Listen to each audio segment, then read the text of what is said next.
Hello, friends, and welcome back to Page 2, and welcome back to the Border Trilogy read-along. We are finishing Cities of the Plain this week, and for those of you who were not on the forum or didn't listen to my weekly update, which, I don't blame you. So the mistake that I made was I was going off of the chapters that I would choose every week, off of the audiobook chapters. And when I looked at the physical book to mark some quotes, I realized that I had been going off of the chapters in the audiobook when someone who was reading along in the physical book would have no idea what the hell I'm talking about. So what I decided to do was just to take a week off, and we will be finishing Cities of the Plain today. So if you have been keeping up and you aren't updated, we are finishing the book today, so do not listen to this episode. Finish the book and then come back. I was doing a lot of commuting and a lot of driving, so I was doing a lot of audiobook listening, and the narrator is excellent for this series. And like I said, that was my mistake. I apologize for anyone trying to read along and understand what it is I'm talking about when you were reading the physical book.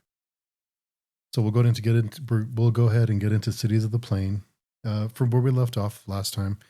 So we left off. Then I think the next thing that happened was the dogs that were attacking livestock, and Billy and John track them down, and then they find the puppies, and they rescue the puppies, and they find the runt in the back, and John takes one of them, they adopt one of the puppies, and I'm not sure what the significance of this is. I feel like there's something more to the scene because it went on for a while, and there doesn't seem to be a whole lot of significance for the puppy later, other than Billy takes him at the end. But there's really no mention of him again, or of the puppy. So I'm a little bit. I feel like I'm missing something there. So if you read along with me and you have some ideas, we'd love to hear your ideas or what your theories are about that. I feel like there's a few things in this book that are left vague for the reader to interpret, or for at least to kind of your own experience. So the whole kind of the main plot of the book is John and Magdalena trying to rescue her from Eduardo in Mexico. She's a prostitute, and he's trying to rescue her, trying to bring her into the States. He gets the house prepared, a place for them to live. He's getting everything set up. And of course, the big day comes, and the rescue, or the attempted rescue of Magdalena takes place. She begins her escape. Unfortunately, she is found and she is killed by Eduardo. Her throat is slit, and she ends up as a body in, like a morgue. So of course, the John does not take this very well, and he goes after Eduardo. The confrontation between Eduardo and John, I feel like, was a little bit too, how can I say this, cinematic for this book. I feel like the action scene in the prison in All the Pretty Horses in book 1, that scene was fast and it was effective. That's kind of the way I prefer my battle scenes or my action scenes, is fast and impactful, and to leave a mark. Because when it happens fast, I feel like there's more of an impact when it comes suddenly. The face off between John and Eduardo takes place. John tracks him down. He goes through the house trying to find him. He, threatens other people, and he finally finds Eduardo, and they have a face off. And this face off, there's a lot of back and forth, a lot of talking. And I feel like this scene, if I took anything from it, from the dialogue between the two of them, is a difference in the way that people in Mexico view certain things, their way of life. Their way of life is much more difficult. It's harder. It's more of a trying type of life. And in America, they are, of course, it is a hard life, but it's a different mindset. I think this goes back to Perez from All the Pretty Horses, when they are in prison, and John talks to Perez, and Perez tells him, you have the ability to look away. You have the ability to not face things. You have the ability to ignore things. We don't have that. We don't have the ability to just pretend things don't exist. We have to face them. And I feel like this is another form of that conversation. The contrast between their way of life, their way of living, and the hardships that the differences in hardships. Excuse me. So that's kind of what I took away from this. The battle, I felt like John may have been killed. I thought Eduardo may have killed him, and then Billy would come in and finish him off. But John is able to run his knife up into Eduardo's face, and it kills him. John, of course, is mortally wounded, and this is kind of where everything starts to come together for me. It felt like this is where things started getting really heavy, started getting really kind of thoughtful, and the conversation Billy has with John in the hospital, and John wants some water but doesn't want Billy to leave him alone. And John finally tells him, "Okay, I'll take some water." And when Billy comes back, John has passed. That was really rough. That was really tough because we know John. We know John from All the Pretty Horses. We know Billy, and coming into this book, I felt like Billy was. I felt like John was the more mature, kind of level-headed one of the two, and I feel like they both had their qualities, of course, and Billy had been through a lot too, but I felt like John had a different kind of way of doing things, and he's very calm, he's more mature, he felt more stable in some ways, and Billy did too, because Billy had been through a lot with Boyd and his parents and everything else. So Billy had quite a ride too, but I always felt like John was the one who would be like a mentor to Billy. But it feels like it's the other way around because Billy seemed the more level headed, the more responsible, and he seemed to be the one holding everything together and kind of trying to mentor John, trying to prevent him from going and selling all of his belongings and selling his horse and selling his gun and trying to rescue Magdalena when it was kind of a hopeless endeavor. And the whole relationship between John and Magdalena was very, very sad too, because John finally confided in her before they attempted to rescue her. He finally told her about everything he had been through. So that was really tough to have them connect in that way right before she's killed, because it feels like he had learned a lot about her, but he finally opened up to her things that he had been through too. So it's a very touching scene with the two of them, that they were bonding and connecting in that way. And then, John's Magdalena is killed, and then John is killed, killing her killer. After that is when, Billy finds John in the hospital after John passes. What got me was when Billy was leaving the ranch, and I forget his name, but the one, the one who runs the ranch, they were talking about the military coming in, the war effort, and their way of life is changing quite a bit.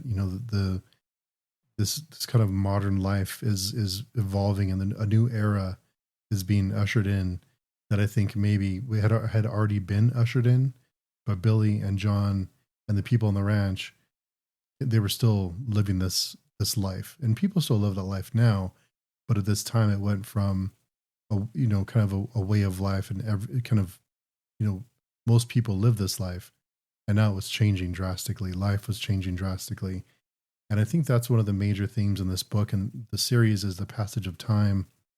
Your life evolution. How we're experiencing life, and we're telling stories, and we're connecting with people. And this leads us into, Billy leaves the ranch, and when he was told that they contacted John's mom and they hadn't seen him for a few years, that killed me. And we hadn't really seen or heard about John's mom since book one, but that really just crushed me for some reason, knowing that they contacted his mom. And I wondered how she felt about that, because she had kind of left him. She wanted to start a new life. She wasn't interested in hanging on to the property. and just kind of, left all that behind.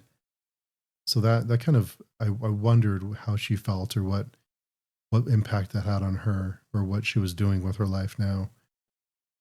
So that was really rough. And of course, Billy leaves. We jump ahead in time. We find that he's an elderly man, 78, I believe, homeless. He's just trying to get by. His shoes are worn down. He's trying to get his shoes fixed because they're worn really thin. And then he runs into this man who he thinks is death. And this man talks about dreams, about, when you're dreaming, and viewing someone else's dreams. And this whole section felt like a fever dream. It felt like a different kind of experience. It felt out of place in the book in some ways, but it also feels like it brought everything together, because the the talk that he has with this man, and the connections, and the kind of the cyclical nature of life. And we're living this life, and we're experiencing other people, and we're all connected, and we're all living life, and we're all impacting each other, and we're like these balls that are bouncing around and hitting each other, and just we're all just on this floating rock, and experiencing life in our different, you know just that we're all in this together in some ways, that that we're all connected in some way. And it was really confusing for me. I had to go over it a few times, because it wasn't very clear to me. And I think, of course, that's on purpose, but the that that whole speech there's a lot to it, and I don't feel like I've grasped it all yet, and I've gone through it a few times. But I would love to talk about it. If anybody has thoughts, I would love to talk about this conversation he has with this man, and what it may mean, and kind of what your takeaways were. And as always, there are links in the description to send a message to me directly, or of course, you can join the forum and have conversations there about this book and any other book. Then we jump ahead to Billy. He goes from being homeless, living on the street, he's under a bridge. He meets this man. Then we jump ahead in time. And also, I wanted to mention really quickly, I think another thing that made this conversation strange was the fact that Billy interrupted him a lot, and he kept saying "andale, andale." He'd like, "Go ahead, go ahead," and he was asking questions, and then he was, "Okay, andale, go ahead, andale." So he would interrupt him a lot, and ask questions, and ask for clarification, and Billy still has this kind of boyish wonder in some ways, and this kind of his he feels like this, like the same character, and because he's the same person, of course, but even now, as an elderly homeless man, he still has this curiosity and is asking questions like that. Then we jump ahead, and Billy is living on he finds a farm or a house to live on, and there's a family there, and he is talking with Betty, and Betty tells him, I'm glad you're here. Just rest. We'll see you tomorrow. This I was curious about this, and I was, because when I read it, I thought Betty was death, and I felt like he had passed, that Billy had died, and Betty is death.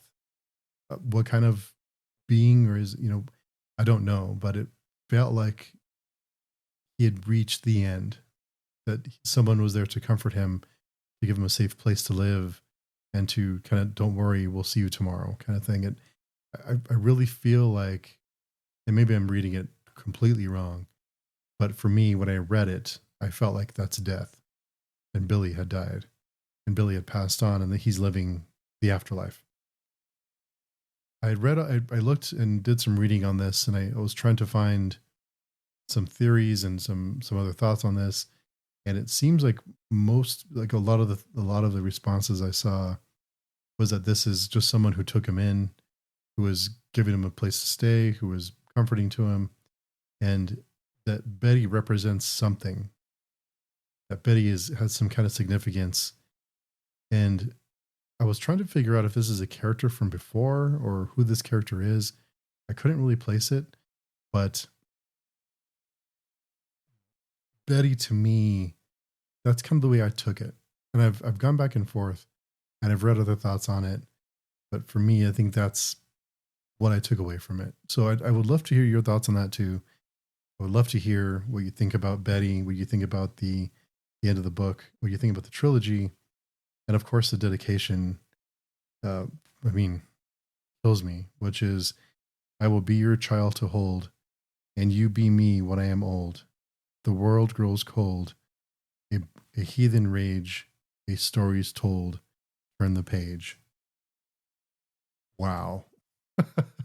That killed me. That was beautiful. A beautiful way to end the trilogy, a beautiful way to end the book. I mean, I don't know. This whole trilogy was excellent, and just that last dedication completely just killed me for the rest of my day. And I'm still thinking about it. But wow, what a book! What a trilogy! I think The Crossing is still my favorite book, but All the Pretty Horses is right behind, and Cities of the Plain is right behind that. But what an excellent book! What an excellent series! I mean, just fantastic. Doesn't get much better than this for me, anyway. I know some people aren't McCarthy fans, and it's totally cool. I see why people aren't fans of his. I can see why some people can't connect with his prose and his writing and his characters, and I completely get it. But for me, it's just beautiful, beautiful. The dedication as well is, again, it kind of, I will be your child to hold, and you be me when I am old, is this kind of the cycle that we're in life. And we're born and we die, and we change places with the people who raise us, and who, we just go in the circle over and over again, and we all, interact with each other. We're all connected, and the story is told. Turn the page. I kind of felt like that was telling the reader to turn the page, to forget, because in book 2, in The Crossing, I forget the character's name, but there was a big speech about living tomorrow and forgetting about yesterday, living today, forgetting about yesterday, and yesterday being old, and leave it behind and turn the page, create a new day, be a new person. So that was all just excellent. So good. But I'd love to hear about your thoughts on this. I'd love to hear what you think, who you think Betty is, your thoughts on Betty, your thoughts on the end of the book. I would love to hear all of it. Please get in touch if you have any thoughts, and that we do plan a group discussion very soon.